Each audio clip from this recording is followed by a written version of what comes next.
Masya Allah, Masya Allah, Barakallah, Barakallah fih. Okey, Masya Allah. Boleh hadirkan diri, Masya Allah, pada malam ni. Ahmad Nubli, Waalaikumsalam warahmatullahi wabarakatuh. Imran Kadir, Masya Allah, Barakallah fih. Amaryam Ahmad, Ustaz Zaki, Masya Allah. Muhammad Safzad, Hamidah Junuh. Waalaikumsalam warahmatullahi wabarakatuh. Asyahidi, Asyahidi, Masya Allah. Kita berada malam ni. Sayyid Sufyan, Assalamualaikum warahmatullahi wabarakatuh. Waalaikumsalam warahmatullahi wabarakatuh. Boleh dengar suara saya? Boleh, Masya Allah. Ustazah Rosnah Loman, jadi ustazah dah sekarang. Tak lama lagi Cikgu Hamidah pula jadi ustazah pula. Okey. Itu kawan-kawan saya masa belajar dulu lah. Masya Allah, Barakallah fih. Jazz Hasbullah, ini memang Tok Guru dah, Tok Guru besar ni, Jazz Hasbullah ni. Nanti habis kitab kita. Okey, malam ni kita berada di muka surat berapa ya? 173 Okey, terima kasih Ketua Darjah kita, Ustaz Nubli Ahmad. Masya Allah, halaman hadis ke 2215, muka surat 103. Syah Sam kita, Masya Allah, wakil kita daripada negeri seberang, negeri selatan kita, iaitu di Singapura. Masya Allah, orang kampung kita di Seri Petaling, Makcik Maimun, Masya Allah, Masya Allah, Barakallah. Ruqyah Hayat, Masya Allah, orang mana orang Kuching, Masya Allah. Mungkin ada kerabat dia dengan anak murid saya tu kali kot, iaitu Ustaz apa dah, anak ikhwan tu, Ustaz apa dah nama dia, kita orang panggil Ustaz apa kita panggil, Ustaz lawyer tu sekarang, lupa dah nama dia apa pula, tak ingat dah, anak murid saya tu. Ustaz lupa ada lupa tu nak macam mana. Ayub Mujio, Masya Allah, muda fadli, naik ketua darjah kita, Masya Allah. Ustaz daripada Limbang, asal daripada Limbang, Sarawak, Ustaz. Waalaikumsalam warahmatullahi. Masya Allah. Hamzah Rani di mana, Masya Allah. Kadang-kadang yang jangan-jangan ada datang tu, beritahulah dia daripada mana ya. Saya ni minta maaf. Dulu satu madrasah 400 orang, saya ingat nama pelajar dan saya tahu dia daripada mana. Sekarang ni bila dah tak mengajar kelas-kelas rendah ni, budak kelas 8 pun saya tak ingat lagi nama dia orang. Sebab saya tak setting dah dalam saya punya pemikiran. Dulu satu madrasah saya ingat mana dia, nama apa, ayah dia apa. Sekarang saya tak setting. Jauhar Al-Mishkati, Masya Allah, nama dah Jauhar Al-Mishkati, Masya Allah. Malam ni semoga Allah. Nasaruddin Mujir, Hazrul Sulaiman, Waalaikumsalam, Masya Allah. Sahabat-sahabat kita yang setia, Masya Allah. Tuan-tuan boleh sharekan atau boleh likekan atau di tempat-tempat mana lah, supaya program kita meriah, Masya Allah. Kita makin meriah. Sekarang tak ingat lah. Sekarang tak ingat dah. Nur Hisham Muhammad Nur, asal Perak, selama, Masya Allah, selama-lamanya. Syahmi, Akram Syahmi, Jauhar, Masya Allah. Maaf lama tak hadir.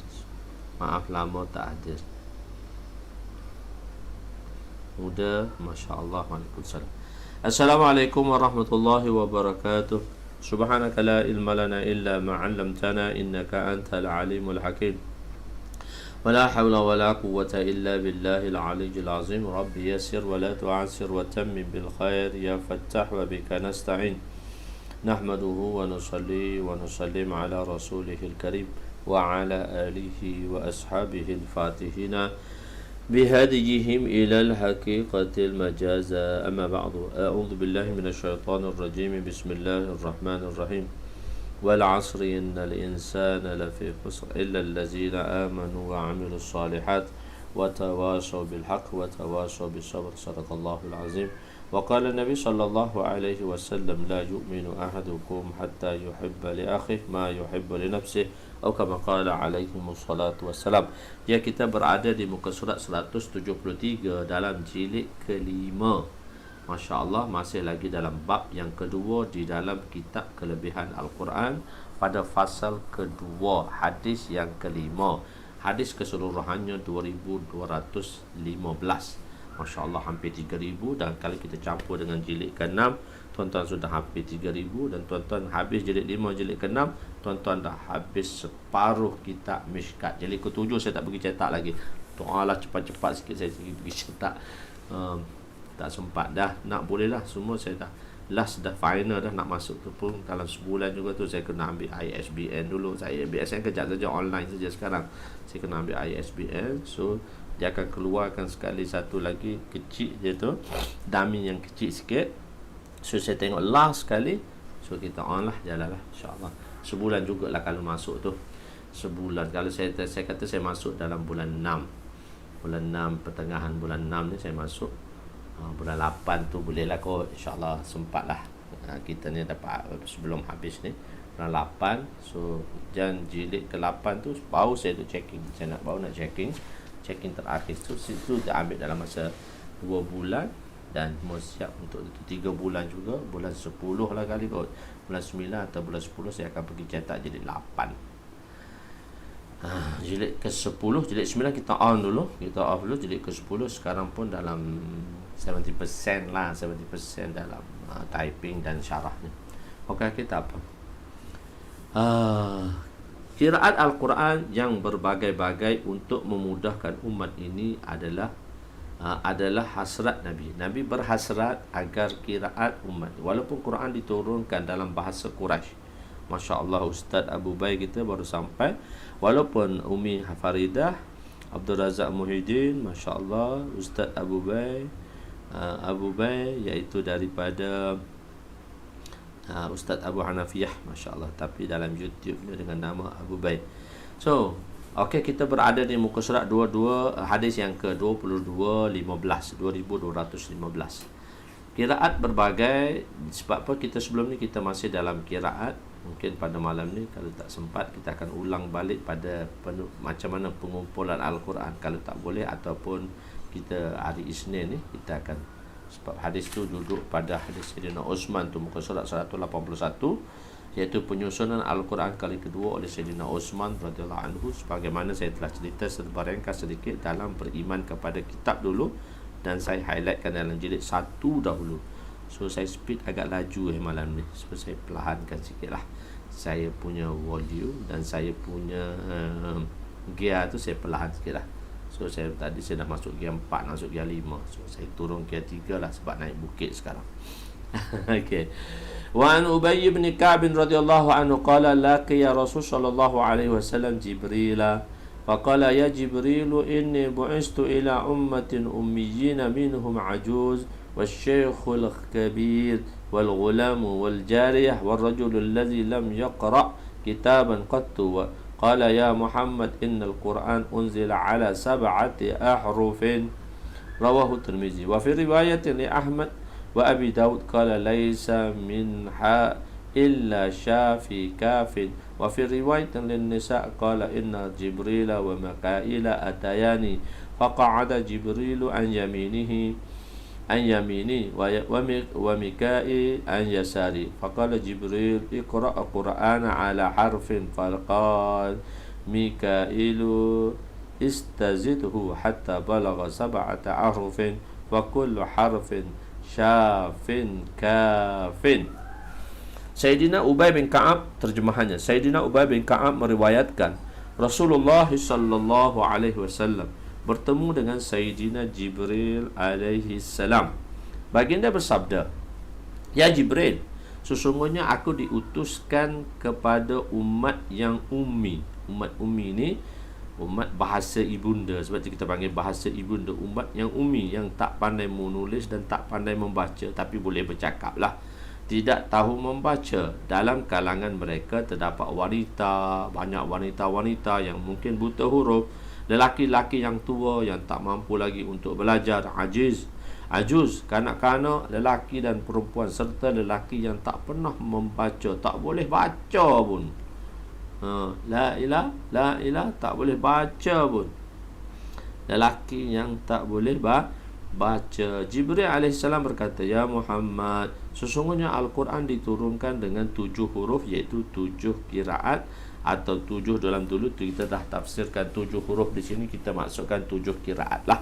Dalam riwayat Imam Ahmad dan Imam Abu Daud rahimahumullah dinyatakan tiada pada haraf-haraf itu melainkan penyembuh dan mencukupi. Maknanya setiap kiraat-kiraat tu ialah mempunyai keistimewaan sama sahaja. Dia Al-Quran tu sebagai syifa, sebagai penyembuh, dan kafi, sudah mencukupi. Sudah mencukupi. Okey.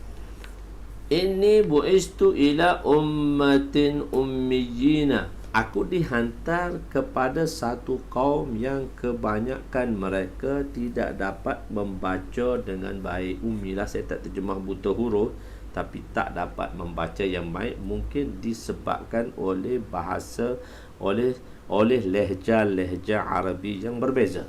Jika aku membaca Al-Quran mengikut satu kiraat, maka mereka tidak mampu membacanya sebab ada Quraisy, sebab ada Huzail, sebab ada Yaman, macam mana sebab ada ada Tamim, berbagai-bagai.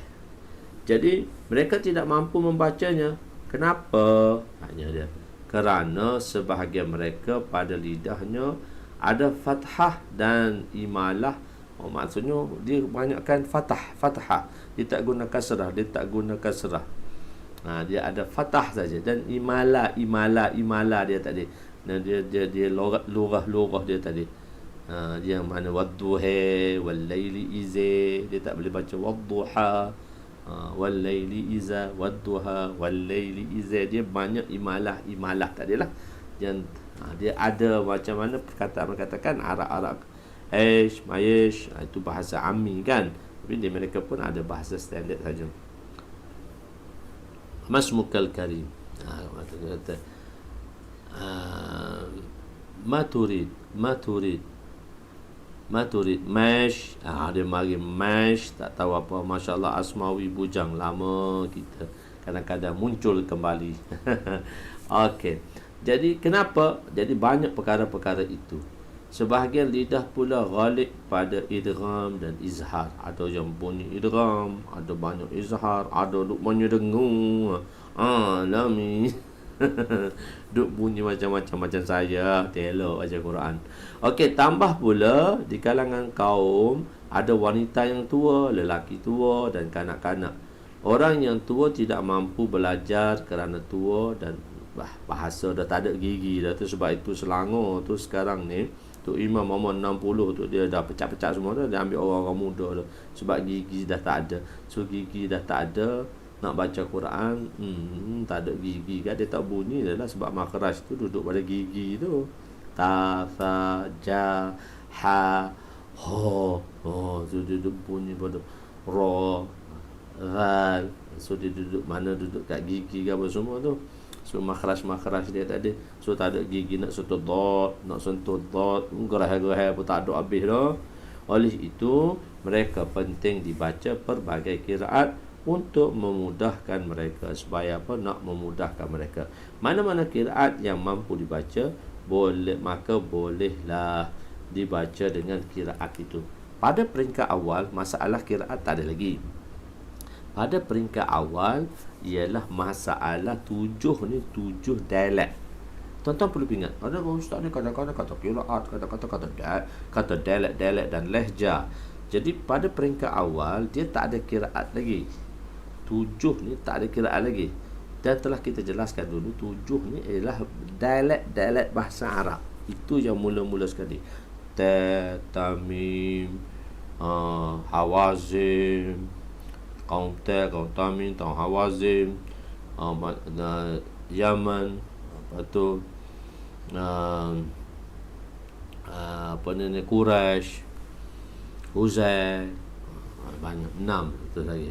Jadi 7. Jadi pada peringkat awalnya, dia banyak kepada kita cerita pada dialek lah. Tapi qiraat ni sudah kebelakangan lah. Sudah kebelakangan. Nanti saya cerita sedikit bahagian qiraat nanti bila sampai pada pengumpulan Al-Quran ke sana. Jadi riwayat mana datang daripada mana. Riwayat daripada di zaman Nabi adanya qari Abdullah bin Abbas, Abdullah bin Mas'ud, Sayyidina Ali radhiyallahu anhu, Ubay bin Ka'ab radhiyallahu anhu. So banyak, jadi lebih kurang 7 qari zaman Nabi sallallahu alaihi wasallam. Di bawah qari ni, dan maka dia ada riwayat yang akan didatangkan, dan di bawah tu qari ni adalah mula-mula sekali riwayat Imam Asim rahmatullahi alaih. Jadi dia berguru dengan Abdullah bin Abbas, dan guru dia Abdullah bin Abbas, dan daripada Sayyidina Ali radhiyallahu anhu. So daripada tu Imam Asim ni dia ada 2 anak murid pula.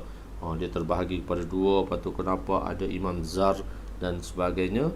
Itu baru datang kiraat-kiraatnya. Lepas tu dijalankan oleh Imam Syatibi, Tariq Syatibi, dan akhir ada kiraat-kiraatnya sampai ke kiraat Hafiz yang kita baca sekarang. Ada 7 kiraat yang kita panggil dia tawatur, dan 3 kiraat masyhur yang diperkenalkan oleh Imam Jazari rahmatullah alaih. Okey, itu kita tak perlu kita baca betul soal pejadai lah, tapi kita perlu tahu perkara-perkara tersebut lah. Okey, jadi ada orang-orang yang macam tu, mana-mana kiraat boleh dibaca maka bacalah. So dia oleh kerana hadis dia pada peringkat awal kita kata lehjah lah, kita kata slang bahasa Arab lah. Selepas zaman sahabat datangnya tabi'in tu, baru dibawanya kiraat-kiraat tadi. So bacaan kiraat-kiraat tadi mengikut yang asas basic tadi lah. Masalah kisah kiraat basic macam saya ceritakan, ustaz kami baca kiraat macam cerita ya. Sebelum ni 2-3 hari lepas pada pengajian yang sebelum ini. Okey, seterusnya kita pergi lagi pada hadis 2216. Janganlah menggunakan Al-Quran untuk meminta sesuatu daripada dunia ini. An Imran bin Husain radhiyallahu anhu annahu marra ala qasin yaqra'u summa yas'alu fastarja'a summa qala sami'tu Rasul sallallahu alaihi wasallam yaqulu man qara'a al-Quran fayas'alillaha bihi fa innahu sayaji'u aqwamun yaqra'una al-Quran yas'aluna bihin nas. Rawahu Ahmad wa Tirmizi. Sayyidina Imran bin Husain radhiyallahu anhu meriwayatkan, bahawa beliau lalu berhampiran dengan seorang tukang cerita. Qasin ni orang yang tukang cerita lah. Tukang cerita kita kata kat penglipu lara lah, lebih kurang lah. Orang yang suka, yang bercerita, yang membaca Al-Quran lalu meminta-minta. Dia tukang cerita, dia ni pandai kecek, pandai bercakap. Tapi dalam pandai bercakap, dia suara sedap. Bila dia suara sedap, maka dia melantunkan Al-Quran dengan suara-suaranya yang lunak merdu. Samping tu dia ambil peluang wa'yazubillah untuk meminta-minta dengan menggunakan Al-Quran tersebut. Beliau berkata, inna lillah, katanya Imran bin Husain, satu orang sahabat, inna lillahi wa inna ilaihi raji'un. Aku mendengar Rasulullah sallallahu alaihi wasallam bersabda, barang siapa yang membaca Al-Quran maka hendaklah dia meminta kepada Allah sahaja, tak boleh minta dengan siapa. Sesungguhnya akan datang satu golongan yang mereka membaca Al-Quran sambil meminta-minta daripada orang ramai melalui Al-Quran, yakni pembacaan mereka. Hadis riwayat Imam Ahmad dan Imam Tirmizi rahimahullah. Di dalam hadis ini terdapat peringatan dan ancaman pada mereka yang menggunakan Al-Quran untuk meminta sesuatu daripada dunia kerana perbuatan tersebut bersalahan dengan kemuliaan Al-Quran. Apabila seorang manusia meninggalkan Allah seperti dia meminta sesuatu daripada manusia untuk menunaikan hajatnya, maka perbuatan ini merupakan perbuatan yang sangat qabih, buruk. Dengan Quran, digunakan Al-Quran. Tapi kita tak boleh salahkan orang. Benda ni atas diri kita. Setelah saya jelaskan dulu pada tuan-tuan, ada perintah yang mana kita tak boleh tatbik. Kita tak boleh sinambungan perintah itu pada orang, dan kesinambungan perintah itu untuk diri kita. Ada perintah untuk orang kaya, dan perintah untuk si kaya tak boleh diberi kepada perintah si miskin, dan perintah si miskin tidak boleh diberi kepada perintah si kaya. So dia ada perintah yang berbeza-beza sebab manusia ini mempunyai kepelbagaian dan mempunyai kebolehan dan kekurangan. Jadi ada hukum-hukum terhadap mereka selain daripada hukum-hukum yang khusus lah. Tapi ada hukum-hukum yang khusus yang dikhususkan kepada golongan kaya. Misalnya zakat. Orang miskin tak boleh bagi. Hanya orang yang cukup nisab dan orang itu boleh mengeluarkan zakat. Begitu banyak perkara-perkara yang begitu. Jadi apatah lagi apabila dia menjadikan Al-Quran sebagai perantaraan untuk orang lain, kita tak boleh kata ini untuk diri kita sahaja, jangan kita gunakan, kecuali orang-orang yang kita kenali dan orang-orang itu boleh kita beritahu, itu pun dengan hikmah, dengan kata-kata yang hikmah, yang mana kita boleh. Jadi kadang-kadang tak semua orang kita boleh tegur, maka kita kena tengok mula-mula kita mailkan dia, mana kita cenderungkan. Kita tengok satu kesalahan, betul, kita man ra'a minkum munkaran, kita kena ubah dengan tangan. Tapi perubahan kita tu supaya dia dapat berubah, yang mana perubahan itu berkekalan dan memberi kesan kepada dirinya. Jadi sebab itu dalam konsep dakwah kita kata kita mailkan dia, mana kita cenderungkan dia. Macam tuan-tuan lah nak boleh percaya kat saya, lama mana bisa contohnya begitu. Tuan-tuan nak percaya kat saya, lama mana nak mengikuti saya, lama mana dah setahun dah mengikuti saya. Kita mailkan dia, mana kita cenderungkan dia kepada kita. Lepas dia dah cenderung, baru kita qailkan, mana kita cakap, kita beritahu, kita qailkan. Mula-mula kita mailkan, kita cenderungkan dia, lepas tu kita qailkan, mana kita cakap dengan ni orang ini dah boleh lah. Lepas tu mulalah senjata kita. Masya Allah. Jadi kadang-kadang walaupun orang yang kita kenali, walaupun kawan yang baik, sebenarnya dalam menyampaikan peringatan atau dalam menyampaikan tazkirah dan peringatan, kecuali orang-orang yang mana dia memang dah sanggup untuk dengar, itu pun kadang-kadang dengar buah-buah yang kerah ni susah nak menerima. Begitu. Jadi sebab itu pentinglah perkara ini. Khair. Membaca Al-Quran untuk meminta dengan Allah, sama ada dunia maupun akhirat. Kita baca Quran, kita nak minta dengan Allah. Rabbana atina fid dunya hasanah wa fil akhirati hasanah wa qina azabannar. Jangan menghulur tangan untuk meminta kepada manusia. Kita tak nak hulur tangan nak minta. Kita bukan nak minta dengan manusia. Kadang-kadang orang tak faham. Jadi bila orang tak faham, apa tu dia hubungi, dia tak faham. Mungkin dia anggap sesuatu yang kita inginkan. Sedangkan tidak. Kita tak nak meminta pun, bahkan kita nak memberi. Jangan kerana manusia sendiri sangat berhajat. Kerana manusia itu sendiri satu jiwa yang sangat berhajat. Walaupun dia mempunyai segala-galanya, selagi dia nama manusia, dia tak kosong daripada hajat. Maknanya dia berhajat. Jadi kalau dia nak bagi kat kita, dia pun selagi nama makhluk berhajat, maka dia tidak dapat. Allah itu As-Samad, yang tidak berhajat, bahkan menunaikan seluruh hajat manusia. Dan Allah sahaja yang boleh menyampaikan dan menunaikan hajat manusia. Jika manusia berhimpun di satu kawasan dan bermula daripada Adam alaihissalam sehingga bayi yang terakhir dilahirkan di dunia ini, diletak jami' fi makani wahid, di tempat padang luas, di satu tempat. Mereka ini setiap dari bilangan mereka ini bercakap dengan bahasa masing-masing. Satu sama lain tak faham bahasa masing. Seorang saja dalam bahasa, kalau kita bahasa Melayu ramai orang faham. Ini satu bahasa daripada minal awwalin ilal akhirin, daripada mula-mula sampai akhir tu. Dan semua mereka cakap dengan bahasa masing-masing, yang mana setiap orang tak faham bahasa mereka. Dan Allah Subhanahu wa ta'ala, sifat samadnya Allah ni, dia boleh mendengar semua secara serentak permohonan tersebut. Bukan mendengar semua secara serentak permohonan itu, bahkan secara serentak sekaligus boleh menunaikan setiap hajat mereka yang memohon dan meminta padanya dengan saat itu sekaligus.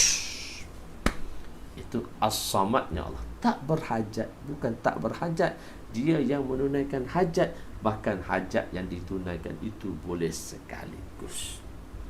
Jadi Allah selagi dia nama manusia, maka dia orang yang berhajat. Mungkin dia tak berhajat pada harta, tapi dia berhajat kepada ketenangan, dia berhajat kepada kesejahteraan, dia berhajat mungkin kepada doa. Maknanya setiap manusia ni berhajat, cuma hajat dia berbeza-beza. Okey.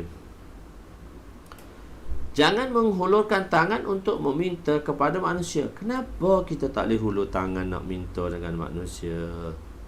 Kerana manusia itu sendiri satu jiwa yang sangat berhajat.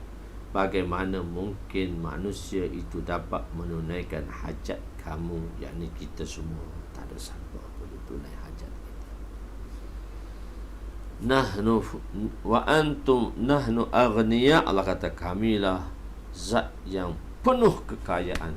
Wa antum fuqara, kita semua ni orang fakir belaka. Sebaik-baik waktu untuk kita berdoa kepada Allah ialah apabila membaca ayat berkaitan rahmat dan syurga, maka mintalah rahmat dan syurga. Apabila membaca ayat berkaitan azab dan neraka, maka mintalah perlindungan daripada Allah. Perlindungan daripada Allah daripadanya. Selepas membaca Al-Quran, bacalah doa yang ma'thur, yang ada diriwayatkan daripada Nabi, yang berkaitan dengan akhirat, agama dan dunia. Inilah kebaikan yang terelok bagi orang yang beriman. Hadis seterusnya dalam fasal ketiga, peringatan bagi mereka yang mencari manfaat dunia daripada Al-Quran. Wa an Budaidah radhiyallahu anhu qala qala Rasul sallallahu alaihi wasallam man qara'a al-Qur'an yata'akkalu bihi an-nas jaa'a yaumal qiyamah wajhuhu 'azmun laisa 'alaihi lahmun, rawahu bi syu'abil iman. Sayyidina Budaidah radhiyallahu anhu berkata, meriwayatkan bahawa Rasulullah sallallahu alaihi wasallam bersabda, barang siapa yang membaca Al-Quran sambil meminta makan dengan orang ramai, nescaya akan datang pada hari kiamat dalam keadaan wajahnya tak ada tulang dan tidak mempunyai daging. Hadis riwayat Imam Sayyuti. So dalam ni saya tak terangkan, ada tempat mana saya terangkan. Maksudnya yang paling mulia di kalangan manusia adalah muka.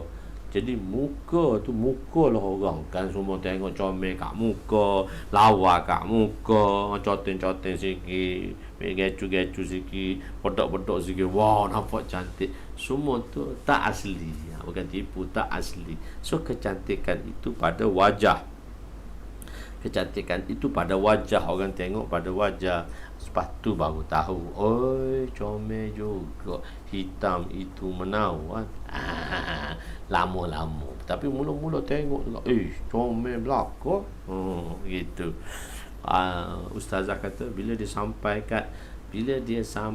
di Syam, di Damascus, pelajar di Syria, dia kata semua orang comel. Orang lelaki comel, bukan handsome, comel belaka. Dia kata comel.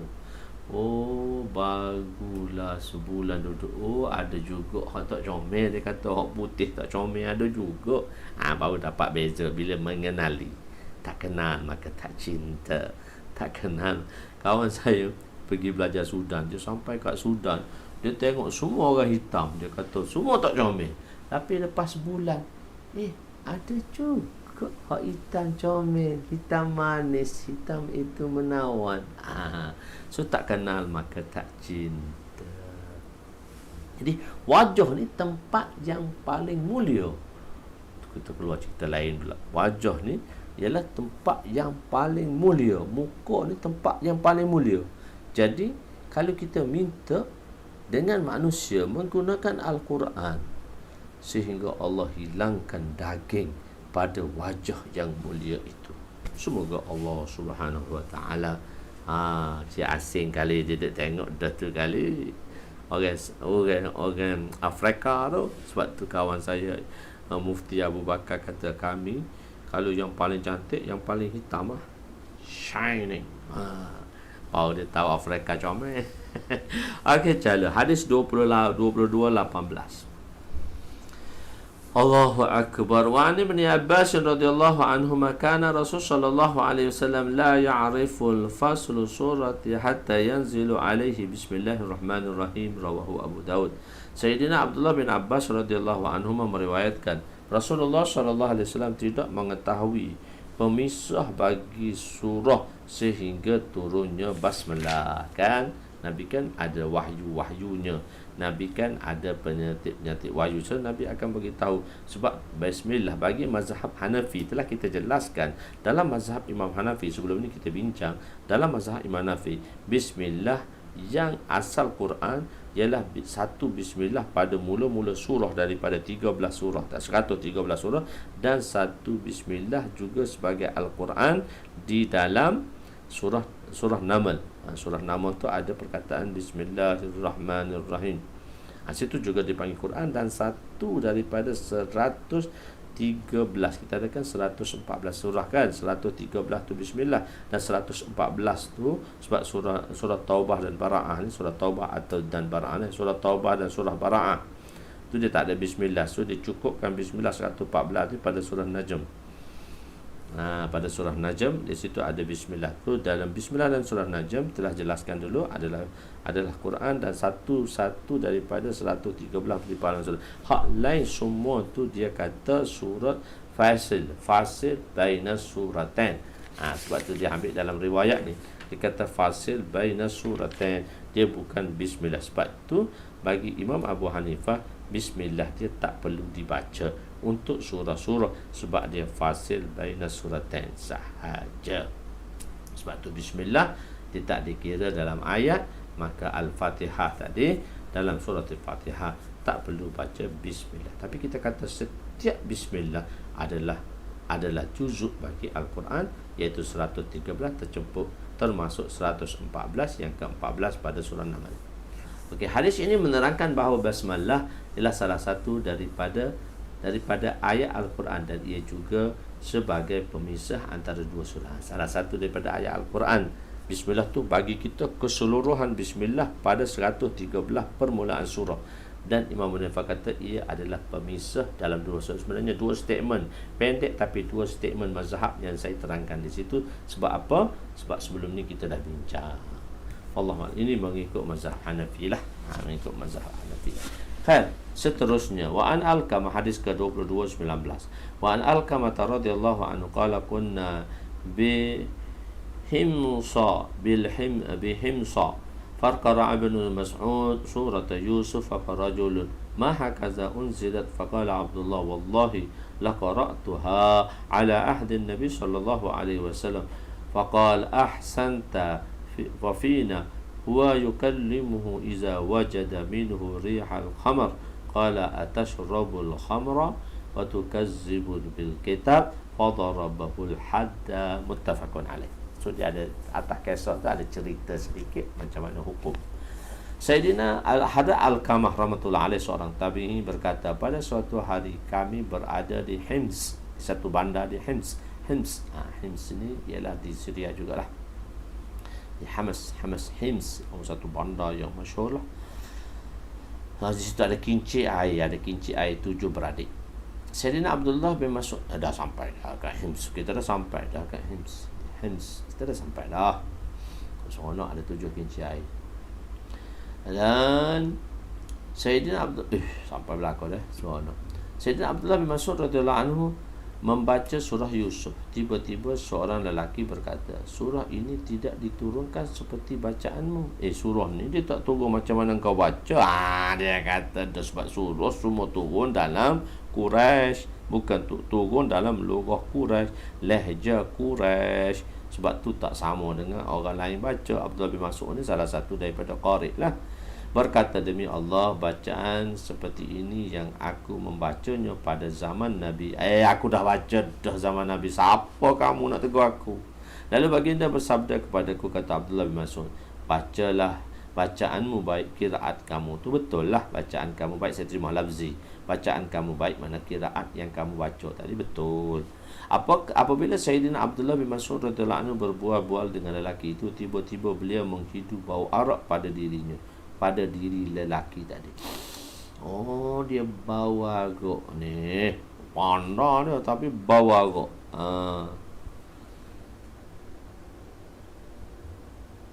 Gapo dia bau arak kan, dia bau Yakub, dia bau arak tadi. Adakah engkau minum arak lalu mendustakan Al-Quran? Kata beliau, kata Abdullah bin Mas'ud, engkau ni dah minum arak. Kita dek pasir mah je, deki kita dek pasir mah, tak apa, akak kita lama tak tubik dia, baru tubik sekali. Sekali duk tengok TV, tak ada nak nulis tu, dia kena tengok komputer boleh nulis. Beliau berkata, adakah engkau minum arak lalu mendustakan Al-Quran? Dah minum arak mendustakan. Sayyidina Abdullah bin Abbas telah menjatuhkan hukuman hudud kepadanya, hukuman had lah. Sabit kesalahan tu. Hadda tu saya terjemah, had tu dia singular, plural, singular, tapi terjemah dengan hudud, sebab hudud tu plural bagi perkataan had, tapi dalam Melayu hudud memberi makna singular. Dia Arab dimelayukan, jamak Arab dimelayukan menjadi makna hudud. Hudud. So kita doublekan hudud, hukum, hudud, hukum, hudud. Sebenarnya itu adalah hukum had-had, maksudnya hukum-hukum yang telah dinyatakan oleh Allah SWT. Tukazzibul kitab. Sayyidina Abdullah bin Mas'ud berkata, lelaki ini mendustakan Al-Quran jika kiraat Sayyidina Ibnu Mas'ud ialah kiraat mutawatir atau masyhur. Kita katakan kiraat Ibnu Mas'ud ni kita tawatir dan masyhur lah. Sebelum tu baru kita tahu, lepas tu kita dah tahulah kiraat dia tawatur. Maka okeylah, tak tawatur ke masyhur, kedua-dua kiraat yang mana kita boleh terimanya. Maka perbuatan lelaki itulah mendustakan kiraat tawatur dan kiraat masyhur. Sememangnya bererti mendusta kitab Allah lah. Seperti kita, sebab riwayat Quran kita boleh baca dengan dua riwayat saja, dua kiraat sahaja, kiraat tawatur dan kiraat masyhur. Jadi apabila seorang itu dia menafikan kiraat itu, seerti dia mendustakan kitab Allah. Dia mengingkari sesuatu yang bersifat qat'i. Sesuatu yang bersifat qat'i, dan perbuatan ini menjerumuskan dia ke dalam kekufuran. Qat'i kita tahu kan, qat'i yaqinan ilmi, dia memberi makna qat'i yakin. Qat'i ni sengoti. Kalau kata sengoti benar, sebenar-benarnya sengoti. Bahasa Kelantan ni dia simbolik sikit. Sengoti itu qat'i lah, sesuatu yang dalam bahasa Arab qat'i pun boleh. Qat'i itu memberi makna yakin dah. Qat'i boleh, ilmi boleh. Kalau ilmi tadi memberi makna af'al qulub, meyakini. Qat'i, ilmi, yakini. Biasanya yakin lah, sesuatu yang tadi nak kata yakin, bersifat yakin. Tak boleh bersifat qat'i. Kalau sifat kita tak kata bersifat yakin, sifat qat'i, maksud benda tu kita tak boleh engkar. Sifat dia kita kena kata qat'i atau sifat ilmi, sesuatu yang mana tak boleh diingkari. Kalau diingkari akan menjerumuskan. Sebenarnya kalau ingkar tu bukan akan dia telah menjerumuskan ke dalam kekufuran. Jika kiraat Ibn Abbas tu kita katalah kiraat syaz atau kiraat ahad lah, maka kata-kata yang diucap oleh Abdullah bin Mas'ud adalah bertujuan taglib dan tahdid, memberi ancaman. Kiraat syaz tidak bersifat qat'i dan mendustakannya tidaklah sampai seperti mentahzibkan Al-Quran. Dia syaz, riwayat syaz atau riwayat ahad. Riwayat kalau dalam hadis, kalau riwayat syaz ni ialah riwayat yang diriwayatkan oleh seorang siqat tetapi mukhalifatus siqat. Seorang yang bersifat siqah, seorang yang siqah tetapi jama'atus siqat, mukhalifah dengan apa yang diriwayatkan, maka riwayat itu adalah syaz. Riwayat riwayat itu adalah syaz. Riwayat makbul kalau di antara yang adhaf, di antara dhaif dan adhaf, maka dhaif itu diterima. Di antara qawi dan aqwa, maka yang qawi ditolak dan yang aqwa diterima. Yang aqwa tu kita kata riwayat sahih, dan riwayat yang qawi.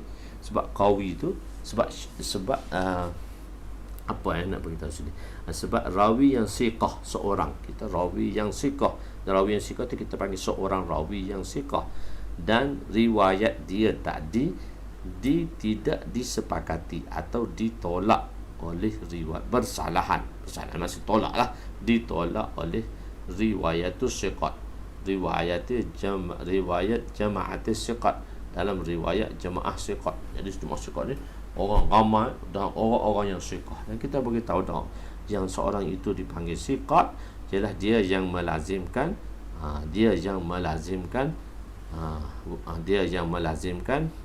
apa?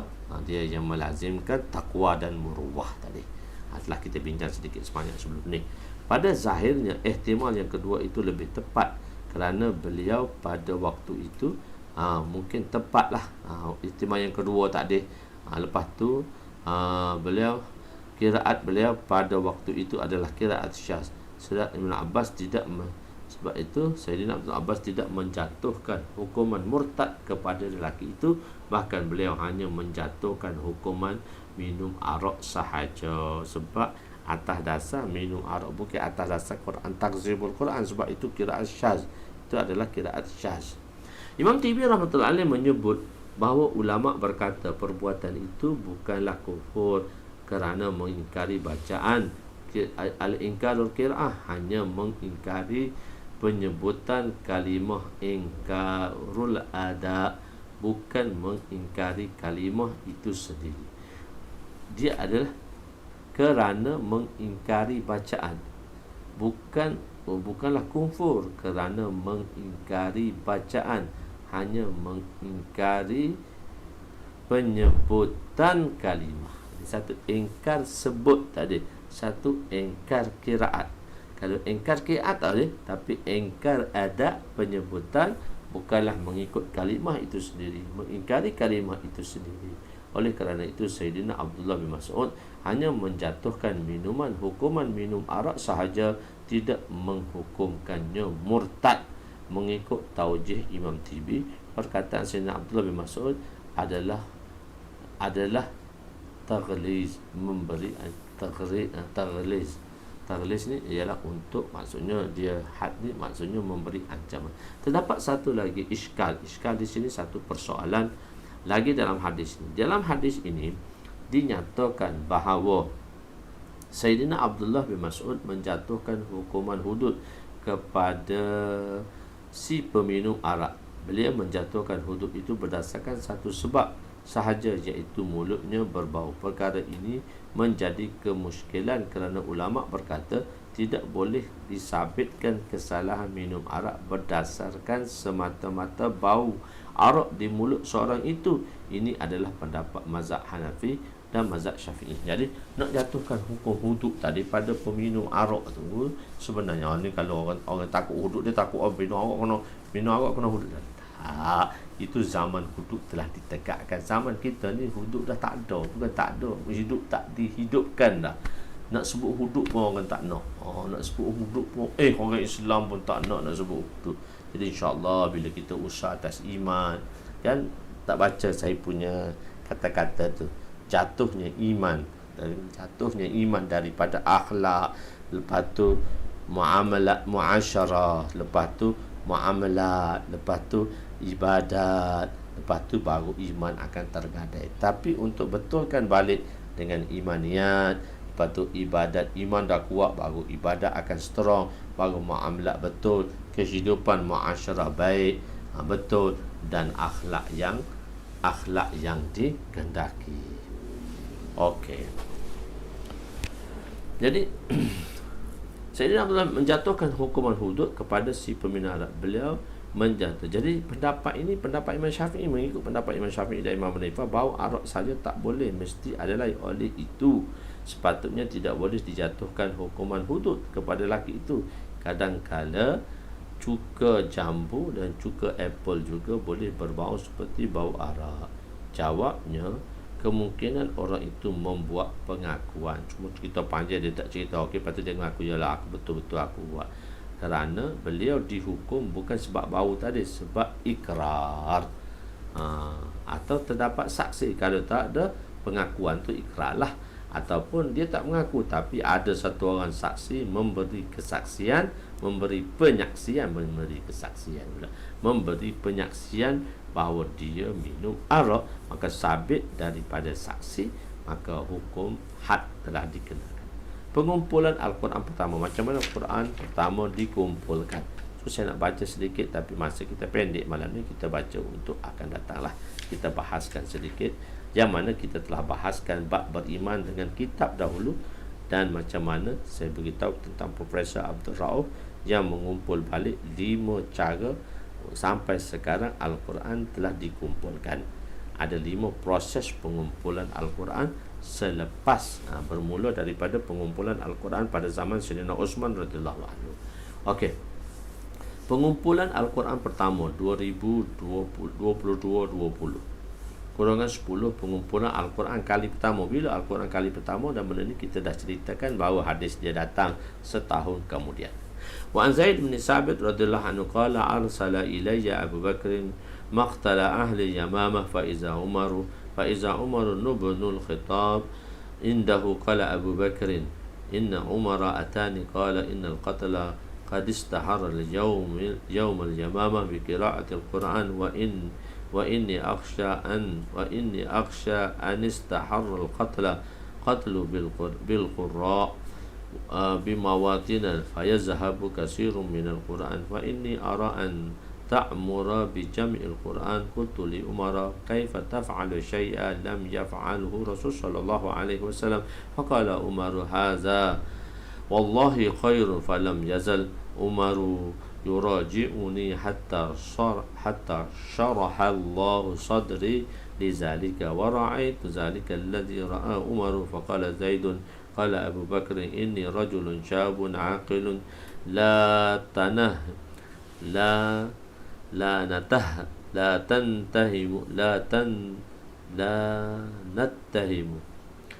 nattahimuka وقد كنت تخطب الوحي لرسول صلى الله عليه وسلم وتتبعين القرآن فأجمعه والله لو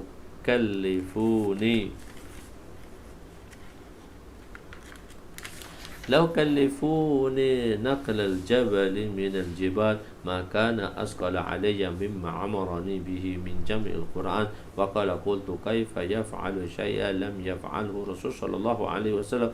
فقال والله خير ولم أزل أبو بكر يراجعني حتى شرح الله صدري للذي شرح له صدر أبو بكر وعمر.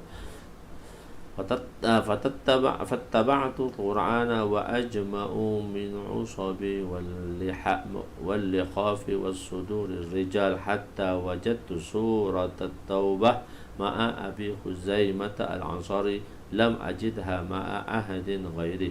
لقد جاءكم رسول من أنفسكم التوبة حتى خاتمة البراءة. فكانت الصحف عند أبي بكر حتى توفاه الله، ثم عند عمر في حياته، ثم عند الحفصة بنت عمر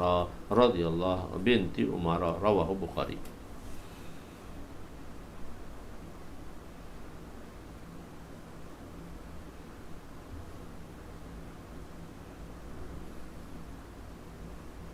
Oh, 6 Ramadan jilid 1 muka surat 147. Waduh, Zakir dia ingat habis, masya-Allah. Barakallah. Ingat habis dia. Dia jadi kamus, dia jadi kamus kita, peringatan bagi kita. Sayyidina Zaid bin Sabit radhiyallahu anhu meriwayatkan Sayyidina Abu Bakar menghantar seorang utusan kepadaku selepas peperangan Yamamah. Apabila aku sampai di sisi beliau, lalu aku melihat Sayyidina Umar radhiyallahu anhu berada bersama. Ada juga Datuk ni. Sayyidina Abu Bakar radhiyallahu anhu berkata, sesungguhnya Sayyidina Umar bertemu denganku lalu berkata, sesungguhnya peperangan telah mengambil nyawa para ahli Al-Quran. Ramai para hufaz sudah mati dengan Quran ni. Aku takut, aku khawatir jika pada masa yang akan datang peperangan akan mengambil nyawa mereka. Perang lagi, mati ramai lagi. Ini boleh menyebabkan kebanyakan Al-Quran itu akan hilang kerana hilangnya para ahli Al-Quran, iaitu hufaz Al-Quran. Aku melihat adalah baik sekiranya tuan, yakni Abu Bakar radhiyallahu anhu, tuan yakni Abu Bakar memerintahkan Al-Quran dihimpunkan. Aku kata, Umar kata baik, Al-Quran kena himpun dah, kena tulis dalam satu mushaf. Aku berkata kepada Sayyidina Umar, Sayyidina Abu Bakar kata, bagaimana kamu ingin melakukan sesuatu yang kau suruh aku buat yang mana tidak pernah dilakukan di zaman Nabi SAW? Sayyidina Umar berkata, demi Allah inilah satu perkara yang baik, sebab mati ramai dah hufaz. Sayyidina Umar terus mendesak aku sehingga Allah SWT melapangkan dadaku untuk melakukannya. Sayyidina Umar desak aku, beritahu penting Abu Bakar, kalau tak susun, tak tulis, anak cucu tak boleh baca lepas ni. Siapa nak tanggungjawab? Engkau lah orang yang mana Allah bagi tanggungjawab. Penting Abu Bakar, tolong. Duduk desak tu kerana kepentingan, akan kepentingan. Jazakumullah khaira ahsanul jaza. Memang qaddarallahu masya-Allah, Allah dah tentukan apa yang Allah nak tentukan. Tapi di sini Allah nak menunjuk kehebatan sahabat yang mana Allah gunakan dia untuk agama, khususnya Sayyidina Umar, dengan atas permintaan beliau dan meyakinkan Sayyidina Abu Bakar bahawa pentingnya Al-Quran itu ditulis dalam bentuk mushaf. Maka dengan itu Sayyidina Abu Bakar telah menerima, dan Abu Bakar lah menjadi pengumpul Al-Quran pertama. Pandanganku, demi Allah itu satu. Sayyidina Umar terus mendesak sehingga pandanganku mengenainya sama seperti pandangan Sayyidina Umar. Abu Bakar dah terima dah.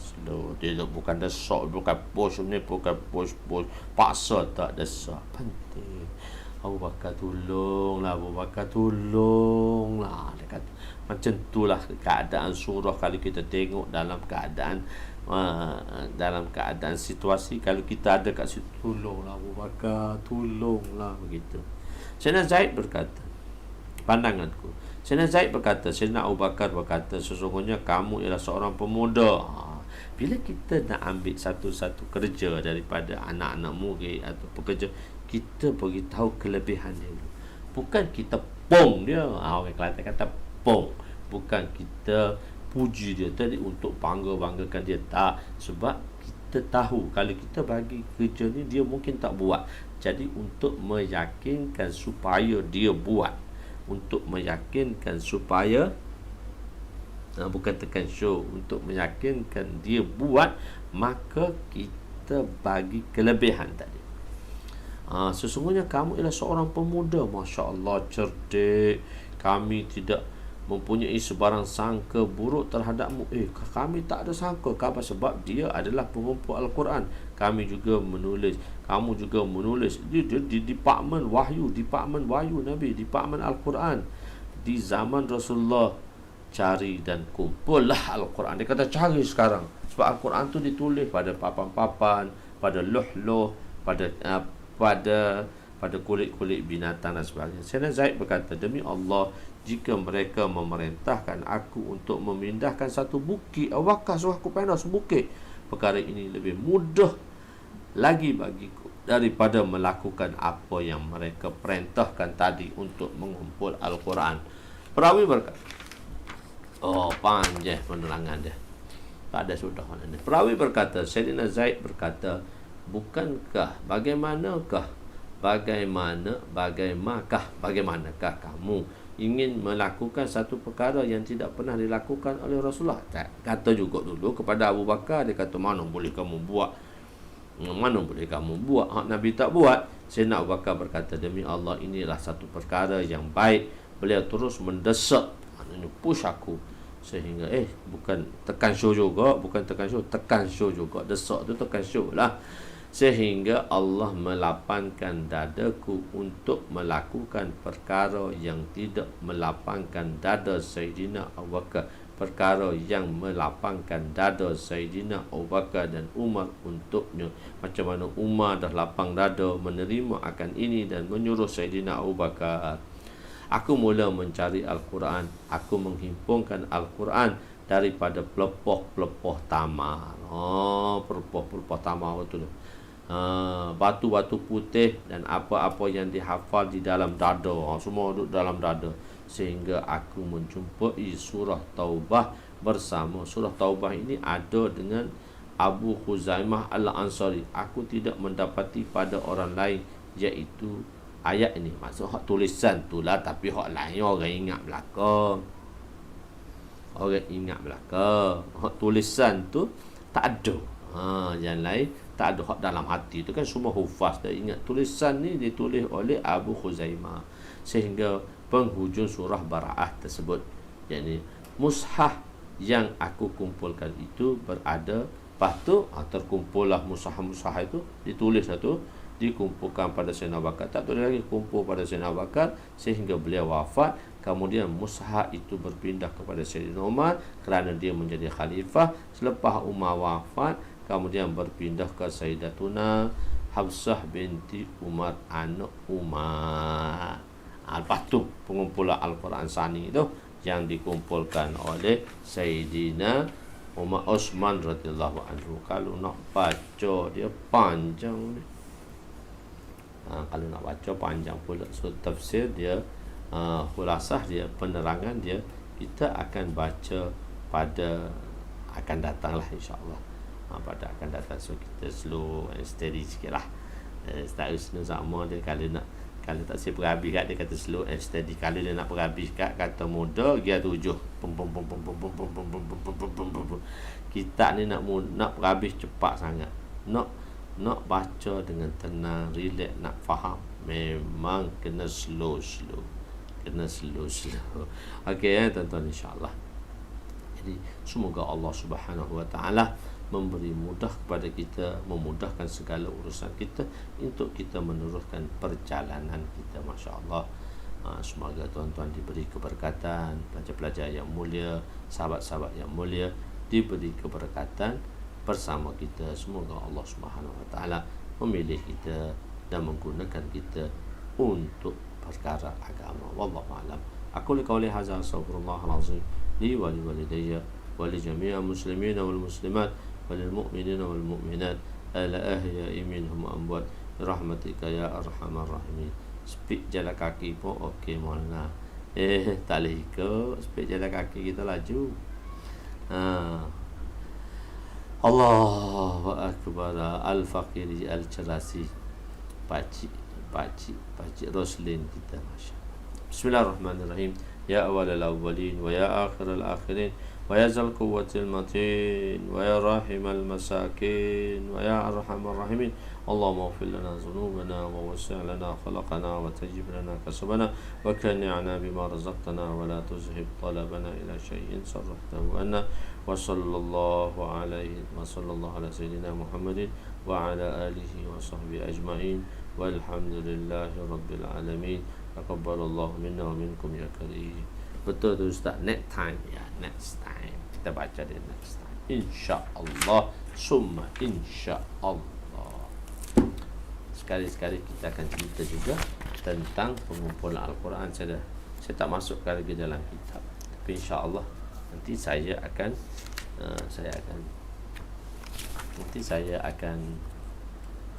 PDF kan ni, yang saya cetak ni sikit berapa line, 3 line saya PDF kan. Nanti saya hantar kepada tuan-tuan, saya hantar kepada tuan-tuan, ataupun saya willing ni, tengok sajalah untuk tuan-tuan tengok sedikit. Wallah.